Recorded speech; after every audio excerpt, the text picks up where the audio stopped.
No one wants you here. That's what my sister said last night. My parents didn't flinch. They nodded like she spoke the truth. I didn't fight. I didn't beg. I just zipped my bag and walked out of the only house I'd ever called home.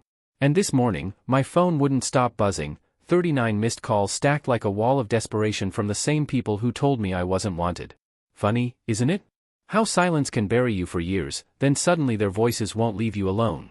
My name is Axton Rook, and this is the moment my life split in two. Before I tell you everything, I'd love to know you're here with me. Drop a simple "hi" in the comments or tell me where you're watching from. I love to see how far my story can reach. Sometimes knowing someone is out there listening makes all the difference. Thank you. And now, let me tell you everything. And if you want to walk with me through stories like this, raw, painful, but honest, please hit subscribe. Your support means I'm not just shouting into the void, it means this story, my story, is heard. No one wants you here. Those 5 words didn't echo. They landed like a final verdict. My sister Ariel said it with a smile that wasn't sweet at all. And my parents nodded, as if she'd spoken some truth carved into stone. I didn't fight. I didn't beg. I just zipped up my bag, and the quiet of that act said everything I hadn't. The night air outside felt cleaner than the air I'd been breathing for 30 years. It had started an hour earlier, at 6:30. I was hanging my framed State Art Award back on the hallway wall, the one I'd won years ago and had never been given more than a half-hearted, "That's nice." My mother, Mara, passed by with a cup of tea, glanced at it, and said in that clipped, polite tone, "Maybe leave that down.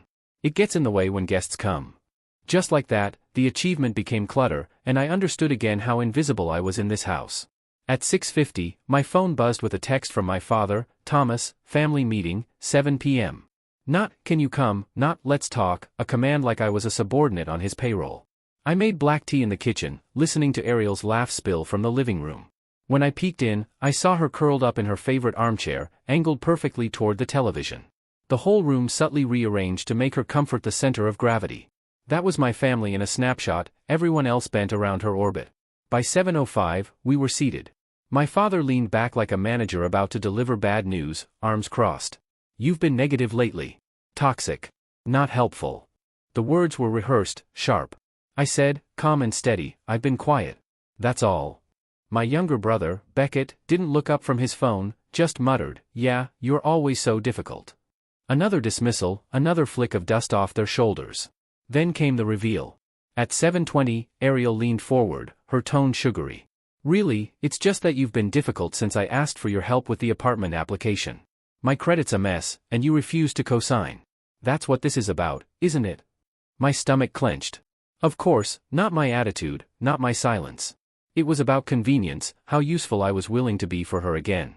I shook my head. I said, "No, because I've been used too many times." Her eyes narrowed, then curved into that same sharp smile. "No one wants you here." My parents didn't flinch, didn't scold her, didn't even blink. They nodded, a confirmation, as if the sentence had always been true and only now spoken aloud. At 7:40, I stood up. No raised voice, no slammed fists. I climbed the stairs, pulled my suitcase from the closet, folded clothes into it. I slid my sketchbook and ink pens carefully between shirts. Silence wasn't surrender this time. It was choice. By 7:55, I was back in the hallway, suitcase rolling behind me. My father blocked the entryway just long enough to say, "This house doesn't need your attitude." I paused, reached out, touched the frame of my old art award, still propped against the wall, and then switched off the light. At 8:05, the door shut behind me. The air was dry and sharp, the sound of cicadas rising in the Austin night. My phone buzzed in my pocket. I typed a short message to the only person I could think of nearby, "You home?" It was for Miles Navarro, the friend who had always noticed what others overlooked. The lights of the Rook house glowed behind me, but I didn't look back. Morning in downtown Austin was a different kind of quiet. I woke on Miles's couch, wrapped in a borrowed blanket, sunlight cutting through blinds in pale stripes. The smell of stale coffee lingered. On the counter, a sticky note in his handwriting, "Use the kitchen. I'll be at work. Make yourself at home." I reached for my phone. 39 missed calls lit up the screen. My family's group chat was filled with flashing red notifications, urgent. "Call us now. Come home." Their voices had been silent when I laid my award on the dinner table, silent when Ariel dismissed my victories. But now, suddenly, they couldn't stop shouting through my phone. I set it down and made coffee. I opened my laptop, pulled up a half-finished illustration job, trying to let the lines and colors absorb me. The phone kept buzzing. At 9:05, I scrolled the messages. My father, call us immediately. This is serious. My mother, please, Axton, emergency. Ariel, you're being childish. Come home. At 9:30, the truth arrived. My mother's new text, Ariel's identity was stolen. The bank froze her account. They need an emergency contact to verify. Your name is still listed. Please, we can't access anything without you. I remembered it instantly. Years ago, when Ariel turned 18, she'd begged me to sign as her emergency contact because she didn't trust our parents with her information. Back then, I'd felt honored. I thought it meant she valued me. Now, years later, the bank still saw me as the one tethered to her. I laughed, bitter. The same tether that had once made me feel special now felt like a shackle they only remembered when they needed saving. At 10:10, I slipped out to the corner cafe. The hum of espresso machines, the clink of cups, the chatter of strangers, it felt grounding. I opened my sketchbook and drew the old living room, every detail, Ariel's chair, the angle of the TV, my father's crossed arms, my mother's polite smile. I shaded it darker than it had been, as if the room itself carried weight. For the first time, I wasn't sketching to be seen. I was sketching to remind myself of what I was leaving behind. At 11 o'clock, my phone lit up again. This time, my father's voice through the speaker, sharp, commanding, "This isn't a game. Get to the bank now. Do you understand the consequences if Ariel's credit collapses? We'll all pay for it." My hand tightened on the phone. "That's her responsibility," I said flatly. "Not mine." His reply came quick and cold, "Don't be childish." And I hung up. It was the first time I'd ever ended a call with him, not the other way around. At 11:20, I wandered into a small gallery space on my way back. White walls, open light, the quiet echo of footsteps. I asked the curator about submissions. She looked me up and down, then said, "We've got an opening next week. If you've got a portfolio, bring it in." My chest tightened, not with fear, but with possibility. By the time I walked back to Miles's apartment, I'd already made up my mind. I was going to finish my Austin Desert series, the work I'd shelved too long. At 11:30, I sent a single message into the family group chat, explain exactly what happened. Then I turned the phone face down. For once, I wasn't scrambling to fix. For once, they could be the ones to explain themselves. The sun was still high when I pulled into the cul-de-sac and cut the engine. Miles's old Honda hummed down to silence. My parents were already waiting in the yard. My mother's eyes were red and swollen. Ariel's mascara smudged like bruises beneath her lashes. My father, stiff as ever, with his arms crossed, as if posture alone could bend me back into place. Ariel was the first to speak, her voice brittle but demanding. "The bank needs you, Axton. You have to sign. They won't release the accounts without you." I looked at her, at the way her hands fidgeted even while she tried to hold her chin high. "Isn't that the story of my life?" I said quietly. "I only exist when I'm useful." The words made her flinch, but no one rushed to deny it. By 3:20, the air between us was thick enough to cut. My father spoke first, his tone clipped, managerial. "This can't drag out. Handle it, and we can move on." I shook my head. "No, you don't get to erase what happened last night. You humiliated me in front of each other, in front of your own blood. If you want me to consider helping, you'll apologize in the same place you shamed me, in the family group chat. Each of you, spell out exactly how you treated me. Then I'll think about it." My father's jaw tightened. "Family matters should stay private. We don't air dirty laundry in writing." I let out a humorless laugh. "You made it public when you nodded to Ariel saying no one wanted me. That wasn't private. That was execution in plain view." They hesitated, but desperation is stronger than pride. By 3:45, the group chat lit up on my phone. My father posted first, short and cold, as if drafted under duress, "We need to acknowledge how we hurt Axton. We were wrong." My mother followed with a paragraph laced with syrup, strings of regret cushioned in passive words. "I know we overlooked you. I know we haven't shown enough appreciation. You're an important part of this family, and I'm sorry." Ariel's message came last, stripped down. "I was cruel. I was wrong. I'm sorry." I stared at the screen for a long moment. Then I tapped a single check mark of acknowledgement, nothing more. "I'll consider it," I said aloud, sliding the phone back into my pocket. Their shoulders sagged in relief, but they didn't see that my silence was not surrender. It was control. At 5 o'clock, I drove toward the bank. I parked down the block, engine still running, and through the glass front, I saw them, my parents and Ariel, hurrying through the doors, papers in hand, voices urgent. I didn't move. I sat in the driver's seat and watched them scramble without me, the ones who had claimed I wasn't wanted, now spinning in circles because I wasn't inside with them. For the first time, I realized a truth I'd never let myself believe: they would find a way without me. They always would. And maybe that was the point. By 6 o'clock, I was back at Miles's apartment. I set my phone to silent, laid it face down on the table. I opened my laptop, pulled out my sketchbook, and began organizing the desert portfolio I'd been too afraid to commit to before. The buzz of incoming messages rattled against the wood, but it didn't reach me. My pencil moved across the page, tracing sand dunes and the skyline of Austin fading into horizon heat. Before bed, I sent Ariel one short line: "I'll think about it." Then I turned on low music, let it fill the quiet, and kept sketching. Tomorrow, I knew, would bring a flood of messages. But for tonight, the silence was mine. The next morning, light spilled across Miles's small balcony, cutting gold lines across the floor. I stretched, poured coffee, and for a moment forgot that the world outside was waiting with claws. Then I flipped the phone over, 57 missed calls, notifications stacked like bricks. "My father, the fees are piling up. You're destroying this family. Ariel, Axton, please, don't let me drown." My thumb hovered. Then I set the phone face down again and carried my mug to the sketchbook. Pages filled with graphite dunes, bold strokes of the Austin skyline dissolving into desert heat. The phone buzzed and buzzed and buzzed, but I let it hum like background noise. By 10:30, I was at a cafe downtown, sketchbook open, headphones in. Miles texted, "How are you holding up?" I wrote back, "For once, they need me more than I need them." The words surprised me, but they were true. Another vibration. "My mother this time, please, Axton, I beg you. I know we were wrong. Just go today." I let the message sit on read. The foam on my latte left a ring on the table. I traced it absently with my fingertips, steady and calm. By 1 o'clock in the afternoon, my father's number appeared again. I swiped and pressed it to my ear. His voice was hard, heavy with impatience. "Do you even understand the legal consequences? If Ariel's credit collapses, the whole family suffers. Is that what you want?" My voice came out low, even. "That's her responsibility, not mine." Silence, then his bark, "Don't be childish." My thumb ended the call. For the first time in my life, I hung up on him. My chest burned, but not from shame, from something close to liberation. By 4 o'clock, the group chat was unraveling. Ariel's tone had shifted from pleading to venom. "You're just jealous. You've always hated seeing me succeed. You want me to fail, don't you?" I stared at it, a smile tugging at my lips. My mother quickly chimed in, "Ariel, stop. Don't talk to him like that." That single line said more than she knew. For the first time, cracks were showing in their perfect alignment. I didn't reply. I didn't need to. At 7 o'clock, I walked into the local gallery, portfolio under my arm.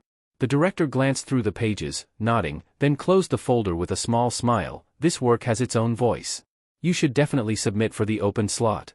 My chest tightened, my pulse steady. As I stepped back onto the street, I heard Ariel's words echo, "No one wants you here." Yet here, a stranger had just told me my work had a voice. My presence had weight. That night, back at Miles's, I placed the phone on the table, screen dark. I slid the volume switch to mute and let the apartment fill with silence. For once, the silence wasn't punishment. It was freedom. The city outside buzzed on, headlights passing, the hum of Austin at night. I closed my eyes and breathed deeply.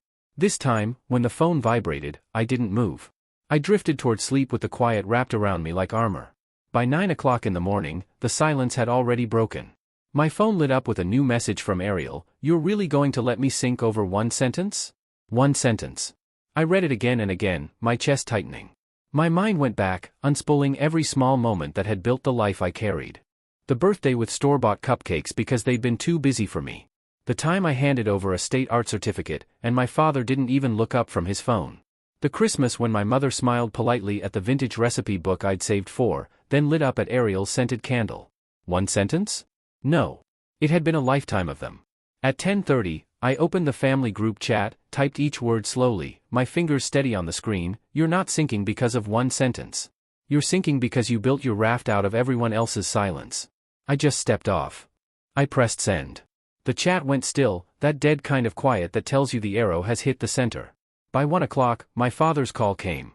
His voice no longer carried the bite of authority. It was worn, tired, dragging on the edges. "We understand, son. You don't owe us anything. But if you help, we'll never forget it." I held the phone to my ear, staring at the window blinds cutting sunlight across Miles's living room.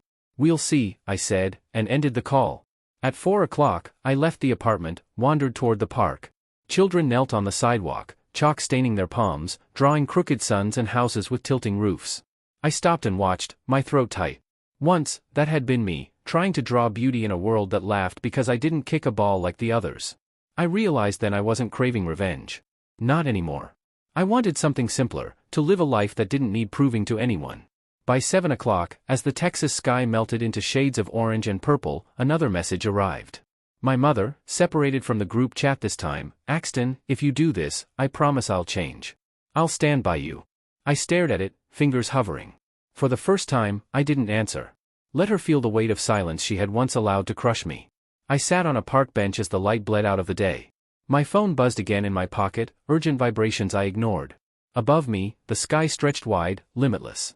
For the first time in years, I felt myself stepping into a new road, one where their approval wasn't the axis my life spun on. By late Thursday morning, my father texted again, "Meet us at the bank. Noon. This has to end."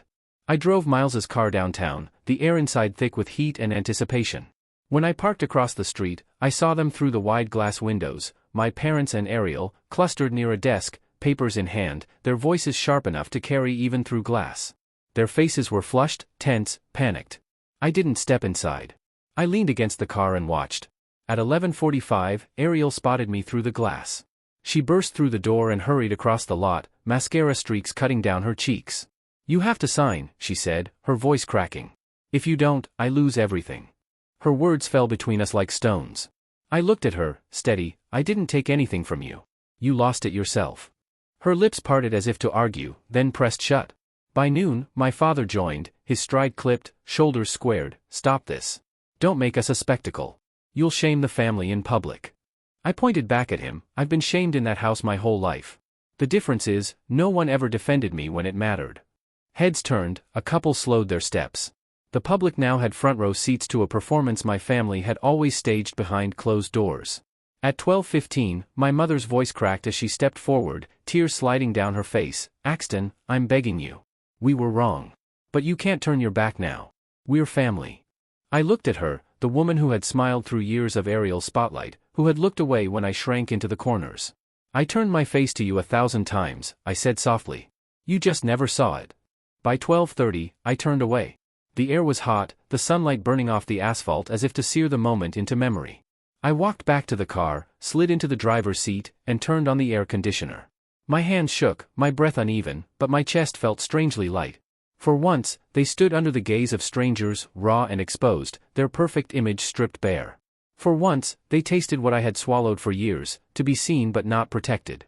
I pulled away from the curb, their figures shrinking in the rearview mirror. The glass facade of the bank reflected them like a cracked portrait, my father rigid, my mother broken, Ariel frantic, and me, finally driving in the opposite direction.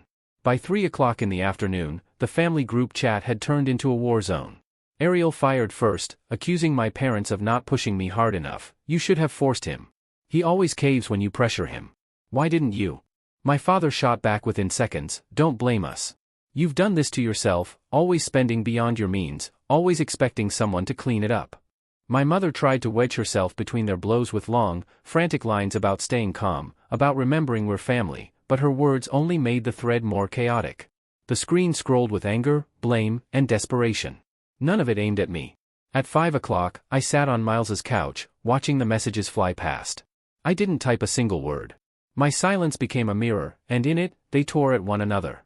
For years, I had been the lightning rod, the easy target to pile frustration onto. Now, without my responses to absorb it, they turned the knives inward. For the first time, they argued among themselves with no one else to triangulate against. By 7 o'clock, I needed air. I wandered down the block to a quiet bar tucked under an awning. The lights were low, the smell of beer and wood polish grounding me. I ordered a drink, slid into a booth, and opened my sketchbook. The pencil moved almost by itself, lines shaping the desert horizon I'd been carrying in my head. Miles showed up not long after, sliding across from me with a cautious look. "Do you ever worry you're being cruel?" he asked. I didn't pause the pencil. "Cruelty is keeping someone silent for so long they almost disappear," I said. "I'm just letting that silence end." He nodded slowly, not arguing, just watching the page fill. At 9 o'clock, another notification buzzed. A private message from my mother. "Axton, I will tell you the truth. Tonight is the first time I haven't defended Ariel. I see now you were right." I stared at it. The weight of years compressed into a few typed words. My hand hovered over the keyboard, but I didn't answer. If she wanted to face the truth, she could sit with it, no quick relief, no instant forgiveness. I closed the sketchbook, letting the half-finished drawing of Santa Fe's desert night linger on the page. The condensation on my glass slid down in slow rivulets. Sometimes silence, I thought to myself, is louder than every scream I swallowed growing up. Friday morning began with another vibration against the wood of the table. I let it play out before picking up the phone. My father's voice came through in a voicemail, stripped of command, worn to a husk. "We understand, son. You don't owe us anything. But if you help, we won't forget. Please." His words were steadier than the frantic ones before, but there was something hollow in them, too, like a man bargaining with the last card in his hand. By 11 o'clock, I stood on the balcony of Miles's apartment, the city sprawling beneath me. The air was humid, the skyline buzzing in the distance. My phone lit up with another barrage. "Ariel this time, so you'll let me lose everything over pride, over your anger." I leaned against the railing and typed slowly, deliberately, "This family only calls me necessary when everything's burning. When I succeed, you say nothing. I'm done being your fire extinguisher." I pressed send and set the phone down on the ledge. The group chat froze. No new messages for nearly 2 hours. At 3 o'clock, the screen finally lit up again. My mother's words appeared, uneven and raw. "You're right. We've treated you like a tool, not a person. I am sorry." I sat down on the balcony chair, watching the words blink under her name. It was the first time anyone had said it so directly, but instead of warmth, all I felt was the steady calm of recognition. By 7 o'clock, Ariel messaged privately, "I hate to admit this, but I was wrong. I need you." I didn't reply. The silence became my answer, the judgment they had never given me the right to hand down. At 10 o'clock that night, my phone buzzed with a different kind of alert. "Emergency contact authorization expired, new user added." They had finally done it, replaced me in the system. For a long moment, I stared at the words glowing on the screen. Then I exhaled a slow, steady breath I hadn't realized I'd been holding for years. They had found a way to move on without me. And instead of pain, it felt like release. I placed the phone on the table and opened my laptop. The residency application form blinked back at me, the Santa Fe program deadline just days away. My sketchbook lay open to the desert drawings, the ones I'd been building in secret. My hands didn't shake when I typed this time. I filled the fields, uploaded the portfolio, clicked submit. The phone kept buzzing on the table, more messages, more half-apologies, more demands. I left it there, untouched. For the first time, the noise couldn't reach me. The air in the apartment felt clean, my chest unburdened. The peak had passed. The storm had blown through. What remained wasn't revenge, but the raw, unadorned truth. I was free. By 5 o'clock in the afternoon, I parked outside the house I'd left behind. The same trimmed hedges, the same pale bricks, the same front door I'd walked through for 30 years. I told myself I was only here for the last of my things. But part of me knew it was more than that. Inside, the living room hadn't changed, the L-shaped couch, the TV angled toward Ariel's favorite chair, every detail frozen in its orbit around her. My mother sat quietly on the sofa, hands folded in her lap. She didn't look up right away. When she finally did, her eyes were tired, and she said nothing. At 5:15, Ariel appeared in the hallway. She tried to smile, but the bitterness cracked through. "You must be happy," she said. "Happy to see me falling apart." I set down my small suitcase, met her eyes without flinching. "No," I said. "I'm happy because I don't have to pretend anymore. I don't have to pretend you matter more to me than I matter to myself." Her lips tightened, the kind of expression she used to win arguments, but it didn't land this time. My father entered next, his voice stiff, carrying that old note of command. "You've embarrassed us enough.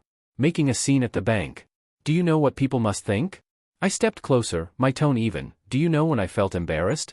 When I handed you my art award, and you didn't even look up from your phone. When I gave Mom a cookbook I'd saved for, and she smiled politely before lighting up over Ariel's gift. I've lived with shame since I was a child, not because of strangers, but because of you." The words fell heavy in the room, more final than any slammed door. At 6 o'clock, the last piece cracked. My mother pressed her hands to her face and began to sob. "I know, Axton. I know. I stayed quiet to keep the peace, but my silence killed you. I see it now." Her words shook, raw in a way I had never heard. For a moment, I almost reached for her. But then I remembered all the birthdays, all the nights I sat invisible in my own house. The weight of her admission wasn't mine to carry anymore. At 6:20, I lifted the suitcase, my sketchbook tucked under my arm. I looked at each of them once more. "I'm not coming back. If anyone asks, tell them I chose to leave. Because that's the truth."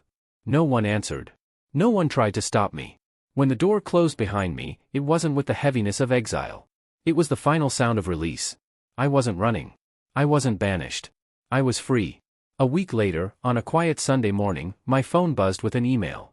I rubbed sleep from my eyes, opened the message, and stared until the words blurred. Congratulations, Axton.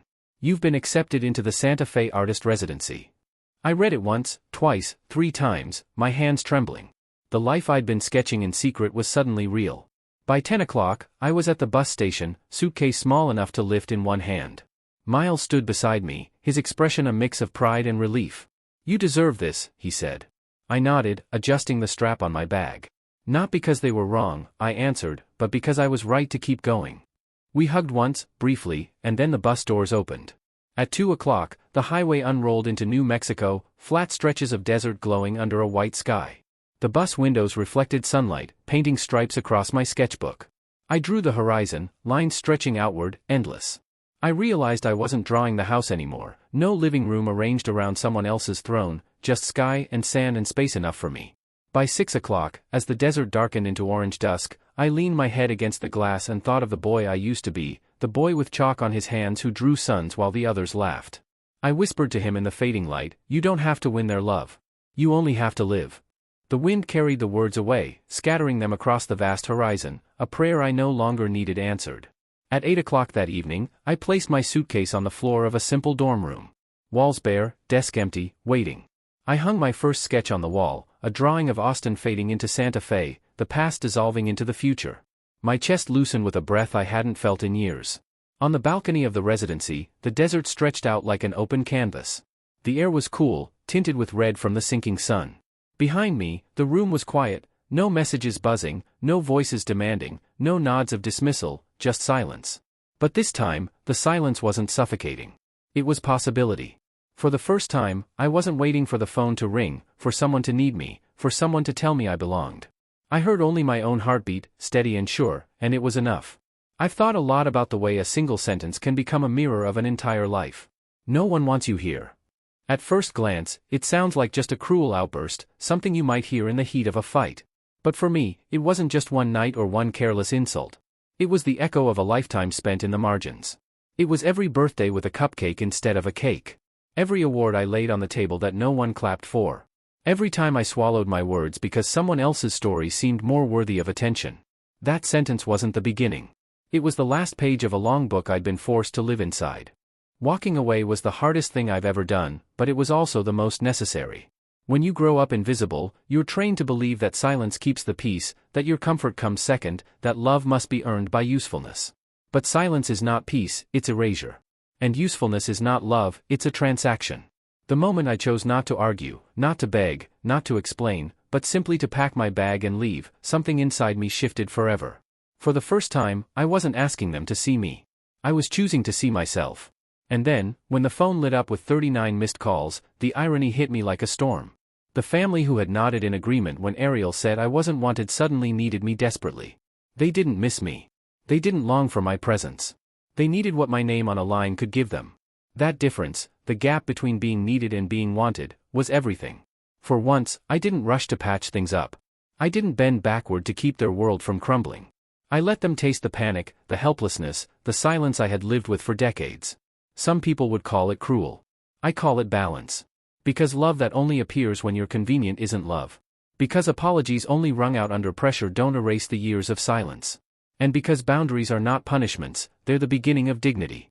When I asked for a public apology, I wasn't seeking revenge. I was demanding truth, words in black and white that admitted what I had carried in my bones for years. Seeing their typed sentences, awkward and stiff though they were, felt like reclaiming oxygen. It wasn't perfection.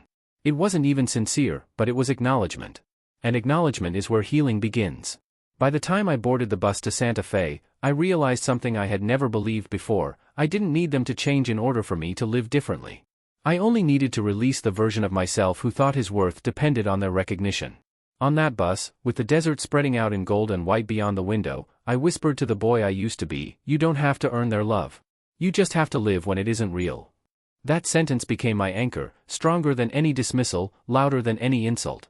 If you're still here with me, listening to this, maybe you've known a piece of my story in your own way. Maybe you've sat at a table where your voice was never the one people turned to. Maybe you've carried the weight of being the reliable one, the easy one, the quiet one, until you realized that reliability doesn't mean you're valued, it just means you're convenient. And maybe you've asked yourself in the dark of night if you're allowed to stop carrying it. I'm here to tell you, yes, you are allowed. You are allowed to step out of the silence, to put down the weight, to write the next chapter with your own hand. Leaving doesn't always mean slamming doors. Sometimes it just means walking out quietly, suitcase in hand, and choosing to breathe somewhere new. Sometimes it means saying no to being the family firefighter, the scapegoat, the background character. Sometimes it means whispering to your own younger self that the love you never got doesn't make you unworthy, it only makes you human. If this story reached you, I want you to know something: you are not alone. Your voice matters, even if they pretended not to hear it. Your worth isn't measured by how useful you are to others, but by the fact that you are here, breathing, creating, living. And if you've ever been told, no one wants you here, remember, those words say more about their blindness than your value. Before you go, I'd love to know you're here with me. Just drop a "hi" in the comments or tell me where you're from. Sometimes the smallest sign of being heard makes all the difference. And if my story speaks to something inside you, please subscribe to this channel, not for me, but for the stories like mine, for the people who need to know they aren't the only ones carrying invisible wounds.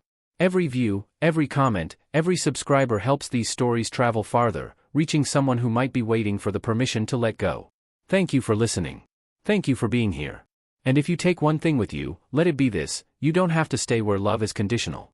You are allowed to walk away. You are allowed to live. And that, more than anything, is what it means to finally be free.